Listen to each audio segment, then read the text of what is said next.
It felt like I was in a box, and it was a box that like was too small as the vision kept growing. Was there a moment where you realized I can't lead a church in the same way any longer? There's definitely a select few. They are most energized by the wilderness and exploring the unknown and kind of like reaching that new territory and not knowing what's coming. And I'm sure there are some people who would say, like, how is that ministry? Actually, this is the kingdom at work. Every young person that we bring in, it kind of becomes a part of the family while they're with us, and we provide the grace to fail and to get back up and to do it again.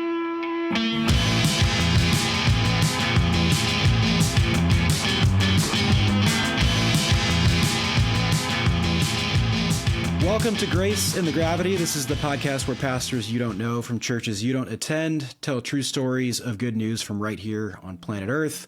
My name is Tim, and I'm running out of ways to introduce myself. I'm going to be your head barista today, and I think that'll be appropriate, although I pretty much know how to make anything that my Mr. Coffee can make, so I'm not much of a barista. Nevertheless, so glad to have Dan with us today. Dan is a pastor, and he'll explain a little bit about what that has looked like for him, but he is in Pasadena, California. Dan, it is a real pleasure to have you with us today. How are you coming in today? Oh, thanks, Tim. Yeah, glad to be here.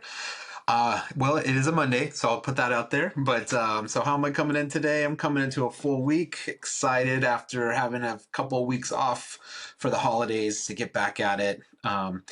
Also, just honestly, super energized because we just soft launched our second location today, and today was the official opening for that. And that's a year-long project to like be able to get launched and out there, and so excited for its new chapter.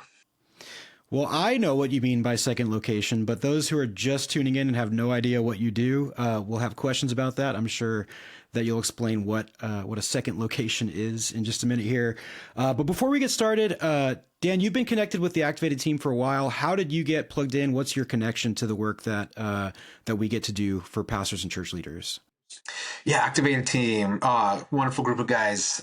So I work and girls, I'll say, and girls too. Yes. I think I've only met the guys, but I'm connected with Kirk Curlin. He's my leadership coach. I've been coached by him for over 3 years, and wow, maybe longer, and just been a fantastic way to get like some direction and some support each month. And also back in the day, went through the missional pathway as a pastor and led my church through that process. And so I've met and gotten to know others on the Activated team through that.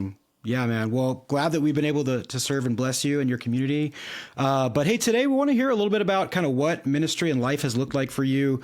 It's not taken a traditional route through kind of just pastoring a church. You've kind of experienced some shakeups, and God's called you into some new things. So I would just love to create some space, man, for you to start, I don't know, wherever you want to start. How do you want to share the story that God's been telling? Awesome. Yeah, no, Tim, I appreciate the opportunity to share it. Wow, where to start? I think for me, going back to just celebrating a second location today, I think is a good place for me to start and to talk about the context of what that is and what we're celebrating. So the last 5 years or so, I have stepped out of ministry. So during that COVID year, that was a change for, I think, a lot of pastors, having to kind of think through what's next. And having been a church planter, a church restarter, and having pastored for 10 years, that was a transitional moment for me to pursue basically full time my ministry. That's a Monday through Friday ministry, which is job training for foster youth in a local cafe that the church had started. And so I think where to start the story is to say, like, well, we've launched one cafe, and then today is the second cafe that we're launching, in which we support youth that are impacted by the system, right? So youth maybe coming out of homelessness or the justice system.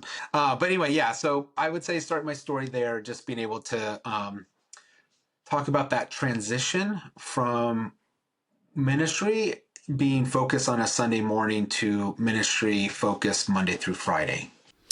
Yeah, it's interesting, even the way that you started that conversation, or that started kind of that description by saying, I stepped out of ministry But having talked to you, that's not the way I conceive of it at all. Like for me, this feels like a natural next step of ministry for you, going from sort of the traditional pastoral role into something a little bit more hands-on with a particular community. So tell us a little bit about that. What was that transition like? How did you go from pastoring a community to now working with foster youth and kind of seeing the kingdom come in that arena? Yeah, no, Tim, I think you're right. I think stepping out of ministry, meaning like in that traditional sense, into what I think ministry is evolving into for many people that has a real impact Monday through Friday. But what that looked like is when I came up to Pasadena to start a church. I didn't know anyone. So I was, blank slate with the community and just decided, okay, how do I get connected? Who do I get to know? And it just so happened that some of the very first neighbors I met actually were youth that were experiencing homelessness. So I'm coming to Pasadena. We're getting this church, which is technically like a restart because I have a building but no people. And I met some young people sleeping outside and said, okay, this is not okay. And decided to find ways to help minister to them and help them find housing through the local nonprofits, but was left with the burden to serve them as well. And so I got the church up and running, but I went also back to the nonprofits that I had helped the young people connect with and said, hey, well, how can I serve you guys? What help do you need? And they came back and said, well, we need the opportunity for the young people to transition to pretty much life on their own, right? To get those first jobs, to be able to get their housing and their first paychecks. And says, great, well, happy to help do that. And at the time, this is, like early 2010, so coffee's just coming to LA. That's why I got into coffee. It was just part of the wave that was happening. Obviously being a coffee lover, but having not had the full experience of like third wave coffee, that just kind of hit the scene and we all fell in love with it. And we went back to the nonprofits and said, hey, how about an opportunity for barista training for the youth? And they said that was a great idea. So we kind of set our sights on building that. But as we got the ministry going for the church, that was forming simultaneously. And we realized there was a real convergence there. And it wasn't just for the youth training, it was for the church itself. And what we saw was like there's an opportunity for us to not just provide barista coffee training, but we could have a cafe where the local church is serving the community. And so we set our sights on setting up and building our first cafe. And so Rosebud in Coffee here in Pasadena has always been a missional site for us, where we're not just serving the youth with the program we have, but we're also connected with the community and we're helping the community get connected with the local church. And so you're right, it's always been ministry, but they just kind of look different in different shapes. And so that's kind of where we've gone with it since I think back to the beginning. So you've alluded a little bit to the fact that you're not in traditional pastoral ministry at this point. My guess is, I mean, just from having talked to you a little bit already, is that when you went to seminary and stuff, that your vision was, hey, I'm going to lead a church. And so at what point did that vision start to, like, at what point did God sort of start to reshape that vision to say, hey, what if ministering and building the kingdom doesn't look like pastoring the way that maybe you thought it would? Yeah. Okay. Now we're going to explore a little bit of like me learning about myself because it was really just, a journey of internal like growth about who I am and who God's made me and what that calling has been. Because I felt called to ministry at a young age of 17, 18. So before I left high school, I knew I was going to go to a seminary and try to work in a local church. Like that was my vision. And so I've had that vision for a long time. And that brought me to California. And as I'm doing that, I get the opportunity to church plant. I have, this natural gift to get things started and to get things going. And I didn't really realize like what that meant or what that looked like other than inside the life of the church. And so a few years into the church, I was already moving on to my next thing, not in the sense of leaving the church, but into like, what's the next ministry I could do? And so it became pretty apparent pretty quickly for the congregation that like, I was always after what was next, right? And I realized, wow, I really have this gift and calling to be an entrepreneur.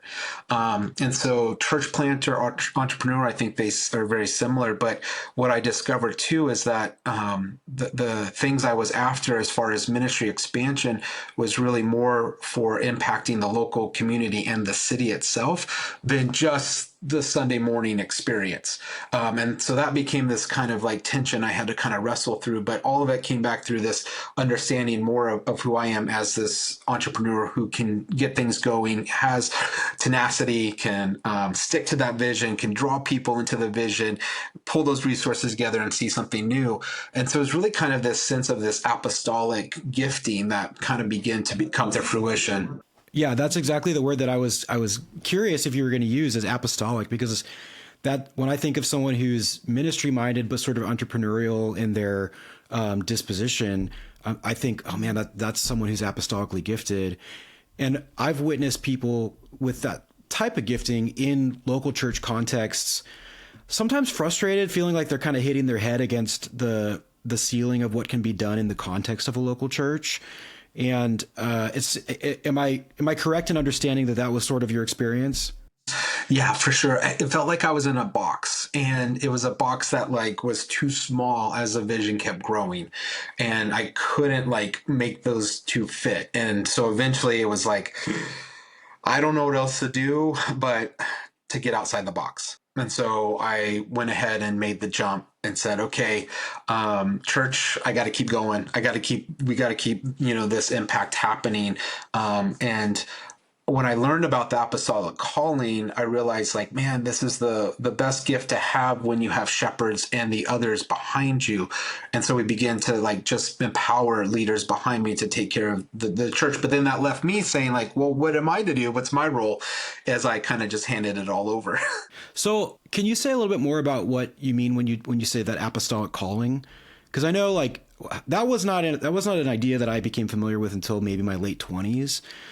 Maybe even later. And prior to understanding what that and having someone really walk me through that and explain it, I would have thought that you're talking crazy, like apostolic gifting. That's, who do you think you are? The Apostle Paul part 2 or whatever, like what is it? So what does that mean for you when you talk about recognizing that you're apostolically gifted? For me, I think that comes to understanding a call to bring the gospel, bring the good news into new territory, into places that it hasn't quite touched or lived. But for me, it was also to do that in a sustainable way. And that sustainable piece was a real big part of my understanding of my specific apostolic calling. And so that's where like the cafe piece was important because it could create a business that could sustain and live on its own and always have room for that ministry to take place. Whether like I moved on to the next one or not, it was always going to be able to survive and outlast basically the beginning of the movement. So as you're leading the church and kind of discerning this, I don't know, maybe a tension between sort of the ministry that you're doing in the context of being a pastor, and then kind of this apostolic vision of doing something maybe that reaches out into uncharted territory. What does it feel like to sort of recognize, man, I'm in a place like that. This is where I thought I wanted to be in ministry, and I'm discovering like I'm not fitting here. It feels like making a leap of faith, like taking a jump into an unknown, and you don't know how you're going to land, or if you're going to land. It's the feeling of kind of like waking up in the middle of the night with a problem that you don't know how to solve. It's like I'm in it, it's not working, and I don't know how to get out of it, but I'm still going to wake up and I'm going to work on it and see where it goes. And you're in that tension of the already and not yet. And so you're not fully satisfied, but you can't give up. And so you just keep doing it and keep going. That feeling, that's the emotion I have when I think back and think about what it means to kind of like make that major change in that transition. And at the same time, I share that, and the emotion to me, it's a little anxiety driven. But at the flip side, it's also very exciting and exhilarating because at the same moment you don't know how it's going to land. You know it will land somehow, and you don't can't quite understand and know what it looks like, but you know it's going to, and you're going to look back and say, wow, what an amazing miracle or an amazing act of God that it did happen. And the possibility of whatever's going to take place is extremely energizing and exhilarating. Hey, we'll get right back to the episode, but I wanted to speak briefly to the pastors, the church planners, and the ministry leaders who might be listening. If you're out there, the Activated team exists for you. If you're leading in a church or ministry setting, we want to connect with you. We have a team of coaches, spiritual directors, and trainers, as well as workshops and retreats that we host for people just like you. Our heart is to support you because we know that well-loved leaders lead healthy churches and ministries, and we think that's a good thing. Click the link in the description below to let us know a little bit more about who you are and how we can serve you, and let us love you the way that you love the people you serve. Let's get back to the episode. Well, first of all, I think it's interesting that how often the apostolic gifting is sort of connected to or is linked with a gift of faith. Like just the ability to trust that God is going to do something with this vision or this idea that you have or that he's given you. But I'm wondering for you, like when you made that realization that in order for me to do the things that God's wired me to do, I have to change my venue. Was that like was there a moment where you realized I can't lead a church in the same way any longer? Or was it gradual? I mean, how did you come to that realization that in order to do what God's asking of me, I actually have to step out of pastoral ministry in the way I've traditionally conceived of it? Yeah, so it was definitely gradual, but until it became to a final like breaking point. So what I mean by that is like I try to do both because part of that gift mix too is like being able to spin multiple plates at the same time and being energized by like a lot of different activities and being in different spaces at the same time. And so I definitely was pastoring the Sunday morning traditional church while also building the nonprofit and the business and running the cafe and, just having, a good old time doing that. But what did happen though was I recognized, and it wasn't just, of my own intuition, but it's also people speaking directly to me and saying, hey, Dan, you need to know that, hey, people are missing this or not feeling this, or like, you can't hold on to all of these expectations that people have. And so it did come to a point, and it was COVID really that kind of was the breaking point where I realized, oh man, in this moment, I have to now put time and energy to one thing because I wouldn't be able to get both through what was coming with the unknown of COVID, right? Because a Sunday morning is shut down in California, but a cafe is also shut down in California. And both were extremely big problems that I couldn't solve both at the same time. Both of those were meaningful spaces for me, like Sunday morning church and sitting at a coffee shop, getting work done or reading a book or whatever. Like both of those are somehow like sacred spaces for me. And I've missed those a ton during the pandemic. And so I can imagine for you, like feeling a kind of a sense of calling into both of these worlds, but neither of them are accessible. Exactly. Man, that had to be just exhausting for you. Yeah, and going back to the apostolic calling, like, and recognizing the importance of the shepherds, I had raised and had met a ton of amazing shepherds. So it actually wasn't as hard of a decision now that I think about it as it was in the moment, because God had already provided the right team and leadership to run the church and to get the church through that time. If I think back and it's like, okay, if it was me to stay on the church and get it through, I would have tried to like run all these new programs, but people really just needed to be cared for and shepherded through that really difficult time for all of us. And God had already provided that leadership, which was amazing. And I just had to say yes to that and say, okay, yes to me, because there was no way the cafe would have survived if I hadn't said yes when I look back at it. Yeah. Well, and it calls to mind just the image of like the church as a body with like its different components, right? Like we can't all be coffee entrepreneurs who are serving foster youth.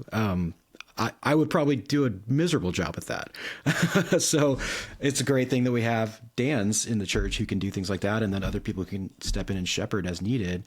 One of the things though that I'm aware of is anytime there's a transition in ministry or life in general, there is grief involved. Like there is a sense of sort of, even if I'm stepping into something that I'm excited about, there is a grief over saying goodbye to what was, or maybe the vision that I had for what could have been. Was that an experience that you had of sort of having to grieve what you were saying goodbye to in order to step into what God was inviting you to? Yeah, absolutely. I think on the Sunday morning, like traditional church, the discipleship piece, I love it so much. I love the liturgy. I love the weekly communion, the sermons, right? There's so much that is God's grace just being poured upon us, and the discipleship that happens. And so not being the one to kind of oversee and like direct that was really like a difficult piece to let go of and to hand over fully. I, thankfully the ministry on the Monday through Friday with the cafe and the youth, like it's discipleship as well. So I didn't lose it. It just kind of transformed into a different form, because the young people that come through our program, their lives are changed. They aren't the same as when they come and when they leave. And there's so much to celebrate about the community that they're a part of. Oh, speaking of community, that was the other really hard part of grieving, right? Is so like in my denomination, as a lead pastor who steps out, we don't go to the same church, right? Where you don't stay there. We have to move on to a new community of faith. And so, or a new, worshiping community. And so that was a major grieving piece, because it had been 10 years of that formation and that discipleship and community together. Yeah. But thankfully God opened the doors. So That's always just kind of a sticky element of doing pastoral ministry, is that your place of employment is also your community, and is also your place of worship, and is also the place that, that occasionally you'll have people that you can go to in that context that serve and bless you, and vice versa. And so to have to disembark from that is painful, man. Like, and there's absolutely grief involved there. Yeah, that would have been by far the hardest part. That was extremely difficult. The other part too is just like, where do I stand as far as like the traditional pastor in my denomination, and like what is the, not just my local community, but what does my larger denominational community have to say about that? And that's still being worked out to this day. But not knowing where that stood, like that was also hard. Yeah, I mean, having grown up non-denominational, largely in non-denominational context, there's a part of me that is just, all of that feels so foreign to me. I'm just like, oh, I don't know. Like, when I stepped off pastoral staff at my church, I just showed up the next Sunday as a church member, and it was fine. But yeah, I know that different contexts provide different challenges, but I love hearing the way that you're choosing to navigate that and seeing it as just an element of kind of the process of saying yes to God's invitation. There's challenges involved, but it all serves something that God clearly has for you. So I want to hear a little bit more about what it is that God has been doing, because I know it's been awesome. But before we move there, I'm curious to know, for you, do you think of the local church as just a fundamentally inhospitable place for the apostolically gifted? Or is it something that is like, actually the church could be really, like the local church as we understand it, could be a really awesome place for the apostolically gifted if it was willing to accommodate? I know some people who would say, the local church is just never going to be a good fit for the apostolically gifted. They need to be on the mission field. They need to be gaining new ground. And I know other people who say, no, depending on the context, like, people with that type of gifting, that entrepreneurial mentality, can really find a home if the church is willing. I'm curious to know, where do you kind of land on that? Oh man, Tim, that's a good one. I think it's a select few willing to sustain ministry in the wilderness with you. So my answer is like a both and in a sense, but I would say it's a majority versus minority. So majority Sunday morning, that's the place to be for most people. It's safe, it's routine, it's habitual, and discipleship happens in very deep and powerful ways through that. But I think there's definitely a select few, and they don't even have to be apostolically gifted, but they are most energized by the wilderness, by the mission field, by being out there and exploring the unknown and kind of like reaching that new territory and not knowing what's coming on the other side. Yeah, so I think that's where I would go. My mind goes. I would agree with you. I think it is very challenging to cultivate because the nature of the local church is that it is relatively static, like it's in a rooted location to serve that community. And that's good. Like that's biblical. I think it's healthy.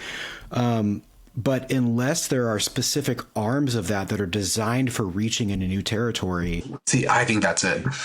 Yeah, you need your scouts, right? You need your scouts to be able to be but they also need to come back and they need to have to be recharged and prepped again, and say, hey, we need to go explore over here now, and let's prepare you for that opportunity.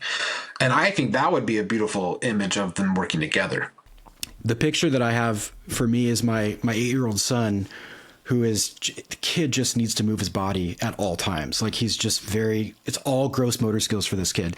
And so if he doesn't get outside a couple times a day to jump and run and flip and spin and swing on stuff, he's going to go crazy. But at the same time, he has to come back inside at the end of the day and find rest and find a place to be warm and safe and stuff like that.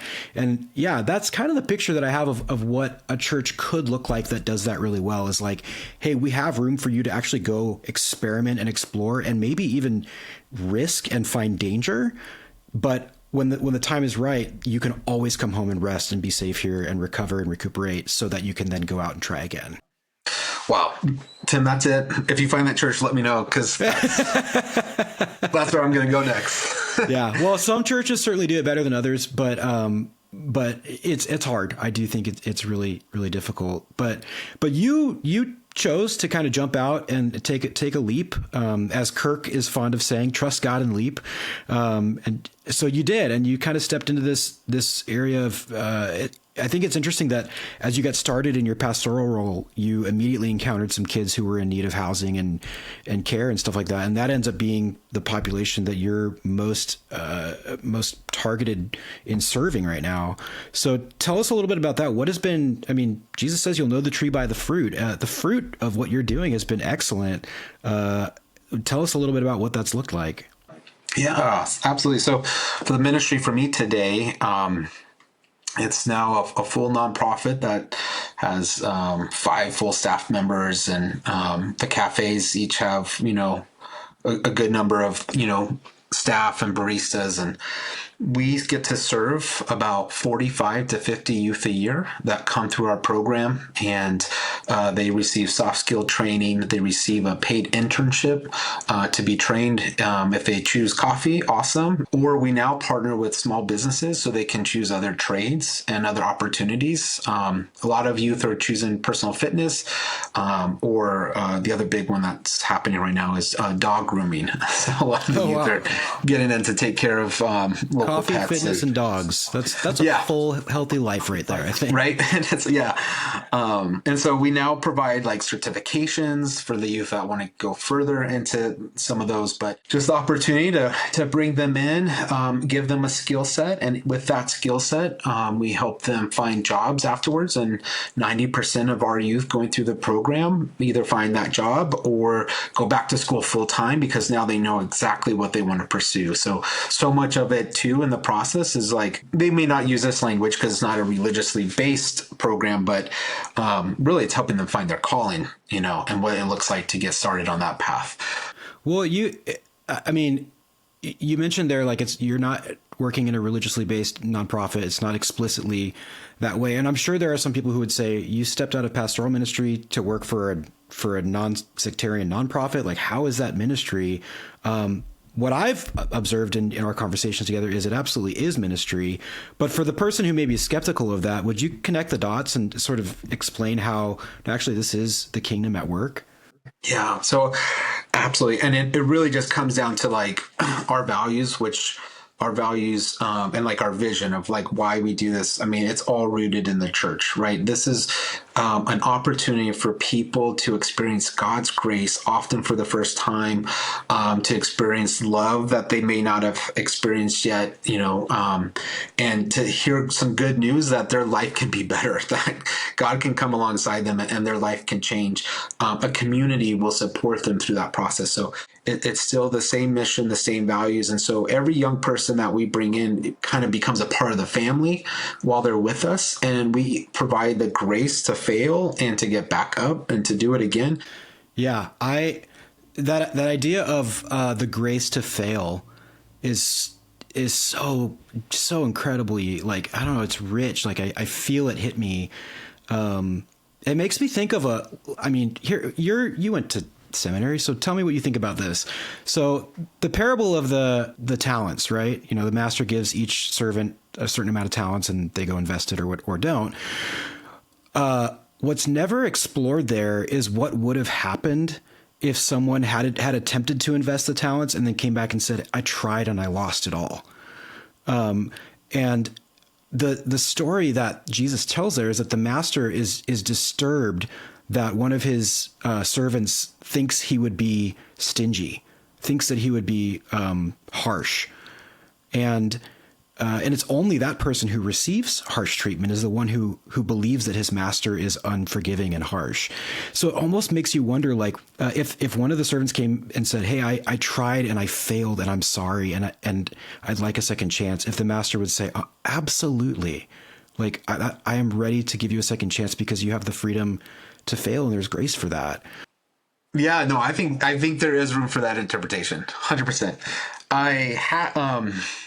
And I kind of wish we did have a version of the parable in that way. But as you're talking about it, like I'm just thinking of the prodigal son too story, right, where the father lets his son explore and lose it all, and come back and be fully welcomed and embraced. But I think for the grace to fail, once you've experienced that, like, where does it come from for me? That's kind of where my mind's going. I've shared the story of my transition from, let's say, Sunday morning ministry to workday ministry. I've also gone through another transition before that, which was having gone through a divorce at an early age and having been a pastor and then pulled out of the ministry and having to kind of, in a sense, restart through that. And just experiencing God's grace, which is what led me to Pasadena and led me to the marriage I have and the family I have now. And all of that was God's grace through my failures. Because I had done everything right as far as the first marriage, the first pastoral appointment and everything. And then it just fell apart. And, being in a moment of just complete defeat with no answer other than saying, God, where are you? Oh, you're with me. Okay, then I trust you with what's next. Yeah. And that's all I could do. And so now it's like anyone that's in that position for me, it's like, yeah, you're not alone. Whether you know it fully or not, God's with you. I think of one of our youth in particular, Trinity, who came to us and started the program. She was probably about like 3 or 4 weeks in. She had the like right knack for coffee and like the palate, and she could like taste all the notes right away for like being a barista, like telling you what's in the coffee. And as a barista, it's just super exciting. She was in that moment. Then she just disappeared for like 4 to 5 months. Come to find out, she had lost her best friend, who had passed away by suicide, and she just went into deep, dark depression and was able to like get some support. But when she came out of that, she came back to us and said, "Okay, can I try again?"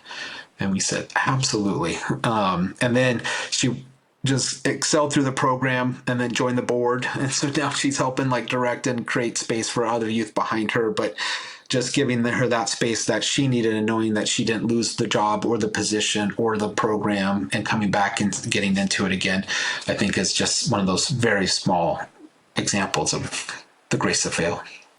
Dude, so I asked you the question several minutes ago, like, how is this ministry? You know, if it's you stepped out of pastoral role to do this, how is this ministry? And then, man, you're talking about like, will we create space for people to experience what grace and forgiveness and a second chance feel like? Like, if only we could make that happen every Sunday morning at church. You know what I mean? Like, that is the gospel. And that, like, is there anything more worthwhile that we can do than to just embody that forgiveness and mercy that God has for us and say, hey, we have that for you too. That's good news, man. That really hits me like good news. Yeah. And I think too, like sparking passion inside of young people is for me another example of God's good news at work. So I think of someone like Victor coming to our program, sleeping in his car, but he's someone that's like always had a desire for coffee and running a coffee shop ever since he was young, but just not having the family support to like get there. You know, kind of everything else fails. And he's just now in, trying to make ends meet, can't make ends meet. So he's experiencing homelessness, but gets connected to us. We recognize very quickly that passion for coffee. And so then we can like come and start to spark it and cultivate it and give him the opportunity to become this barista that excels. But then he gets to also explore coffee roasting because we roast our own coffee. And we have this coffee cart, which is what we started with. So now he can run the coffee cart. And then not only that, as we set up a second location, now he can start management inside the cafe for the current location.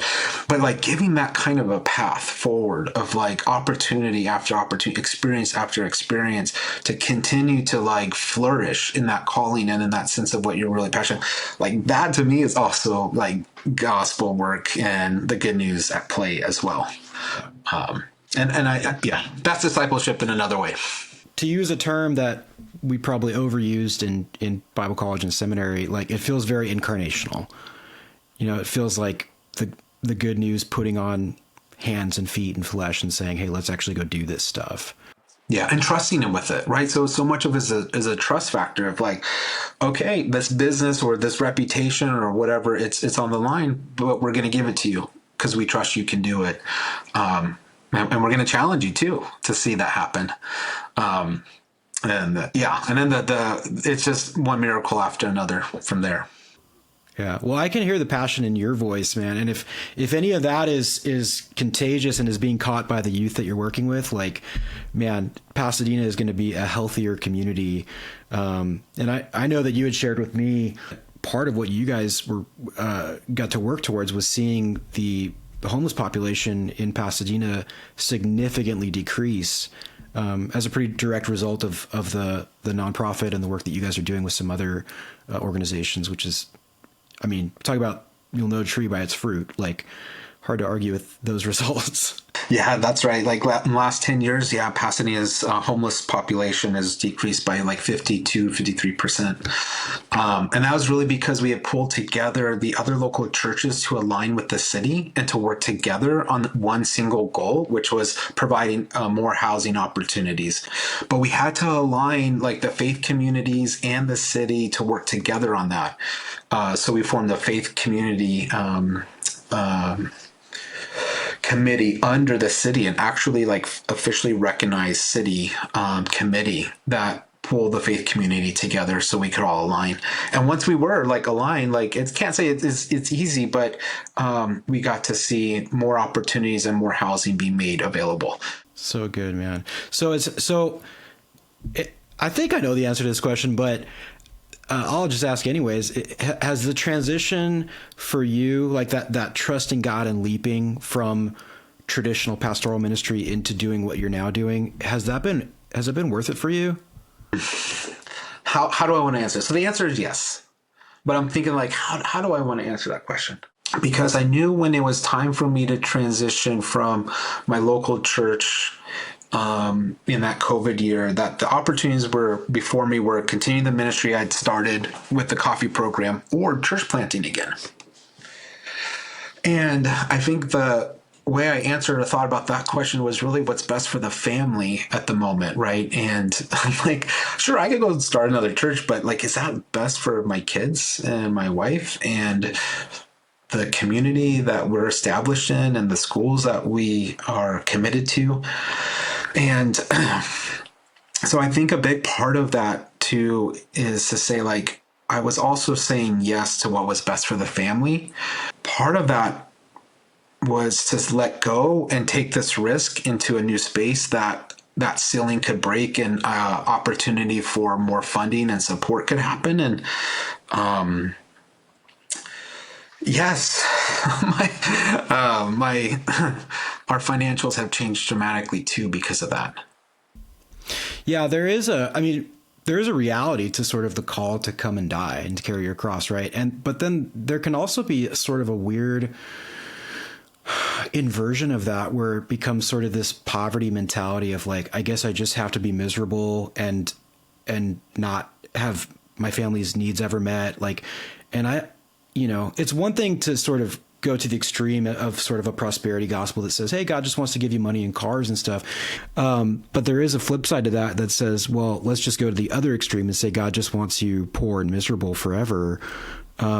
Maybe it's not either of those. Maybe God's doing something that doesn't fit into those extremes that we tend to prefer. Yeah, it's a feeling of like, you have like a cup that gets poured in and it pours out, and it's okay. And this was not easy for me at the moment, but like the growth in me is to say like that cup can grow and hold more and pour more out. And that's been like a big learning process. But like, since I have pursued, these last few years, what we're doing now, it's like God continues to grow that and continues to pour, but more continues to get poured out, and God's providing, and that's amazing for that. But now it's the opportunity to provide for more staffing, and more youth and more people, right? But for me, it was this kind of whole shift of like, whose economy is this really? Like, which economy am I playing in? The scarcity one or the abundance one, right? And so there was a big part of that shift in my mind and theologically to understand, like, man, that's just money. It just moves. But when you're part of God's economy, it's going to change lives. And he wants to bless that. And he wants to pour into that. Yeah. Well, and it's what seems evident to me is that you're a kind of that principle of like, whoever's can be faithful with little can be faithful with much. Like, I get the sense that you are exercising a level of wisdom and prudence with kind of what you have, such that you're the type of person who can be trusted with the resources, because you're not just going to indulge in extravagance and stuff like that, but you're actually going to invest in your family, invest in the youth that you work with, invest in the organizations that you're part of. And that's good stewardship. So Dan, there's a couple things that I love to ask everybody that we have on the show. And you're a rare individual in that I'm going to say this and you just accept it. Okay. Cause you may not believe it about yourself, but I encounter you as someone who will succeed at almost anything you attempt. Again, you don't have to believe that. Let me believe it. Understood. Because you just have that zeal and that entrepreneurial mindset and that apostolic gifting. So you could do nearly anything. But you choose to do something that blesses and serves people in the name of Jesus, and that is ministry. And so my first question for you, as we wrap things up here, is ministry still worth it? Yeah, absolutely. Yeah. I in that sense, Tim, I never got out of ministry, even though the context changed. And I have thought about, man, I could put my gifts, now that I've learned a lot on the business side, and go start a tech startup and try to make a lot of money. We really do need another AI company. Right, exactly. But honestly, I don't entertain those ideas very quickly at all. it might just be like just kind of the way I grew up and like how I was shaped by the church. Because like, as a young person growing up and my parents serving and just always having a heart to help and to serve and to care for others. And even in my own past, my parents were foster parents, and I have three adopted siblings. And so there's just so much about like what I do now that's just a part of who I am. And so to like give up in that sense ministry just to pursue another end or another means, I think I'd be giving up way too much of myself. And so for me, ministry is worth it because it's just a part of who I am and the gift and the calling and the shaping that I've had. And I would say for like, maybe just people listening in, like when you can see someone's life impacted, either whatever you're doing, that always makes it worth it for whatever risk or leap you have to take, because at the end of the day, you don't make those jumps for yourself. I love to hear that, and I love the way you put that. And so the last question I have for you is, you given that all the changes you've had to make and the reinterpreting of sort of what does it mean to do ministry, and that you started as a pastor and then kind of had to shift gears on that, and you started with a marriage that ended up dissolving, and there's been a lot of things that you've had to sort of, to use your language, like that you've had the grace to fail through. With all of that in mind, is Jesus still good news to you? Yeah. Yes. Having failed through a lot, let me put it that way, but also having like succeeded in a lot too, right? It's kind of comes with both, but knowing the breadth and depth from which the gospel touches is the good news that I celebrate today. So the good news of Christ being that it can touch us through loneliness, it can touch us through anxiety, it can touch us through economic hardship, it can touch us through failed marriages, it can touch us through transitions in churches, and so like it lacks nothing. And so I think for me today, for people to hear, no matter where they are, like the good news is that it can bring you through it. It can take you to the other side. It will always be there for you to land with solid feet upon. And so it's hard to explain today because like, you grew up with like, saying the prayer of forgiveness to become a Christian and things like that. But now it's like, man, you just live fully in God's economy and in God's kingdom, and you will experience wholeness, and you will experience healing, and you will experience all things being made right. And I feel like that's the space I'm living in this stage of life, is that all things are being touched by the gospel and being made right.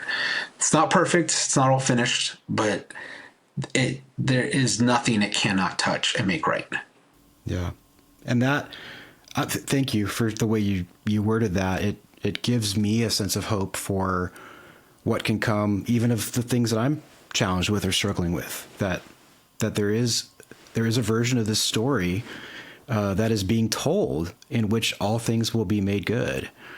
And that's what we get to hope for. And somehow the gospel holds it all together. Come on. Well, Dan, as we close here, man, would you be willing to pray for those who are listening, especially those who are maybe in a season of transition or are contemplating what it might look like to say no to something in order to say yes to the invitation God has for them? Yeah, absolutely. Father, thank you for the gift to be with us through our failures, the grace of failing. What a gift that is. And Lord, I just pray for anyone today that I know for me, I struggle with failure. For anyone that might be experiencing that feeling of something failing or having failed, I just ask for your grace to be poured out. And Lord, I also pray for just a expansion of imagination of what your kingdom looks like, what your ministry means, and who it's for. And so I just would pray, Lord, your grace to be poured out to expand that imagination. And lastly, Lord, I just pray for like divine encounters, appointments, or support that is needed to say, like, yes, this is the moment to take that step. Yes, we got you. We're with you. So I just pray for that divine encounter, to that encouragement to take that next step of faith. And we thank you, Lord, that your gospel brings all things to wholeness in time. And we trust you with the time in which it takes for that to happen. And pray for this in your name. Amen. Amen. Dan, thank you so much, man, for sharing with us. Your story is compelling and unconventional in a way that I really, I mean, in the best possible way. Like, I think that there are people who are really going to connect with this and perhaps be compelled to risk failing because there's grace for that. So thank you for the way that you shared today and the way that you chose to be with us. That's going to be it for us today. Thank you for joining us here on Grace in the Gravity. We will see you guys next time.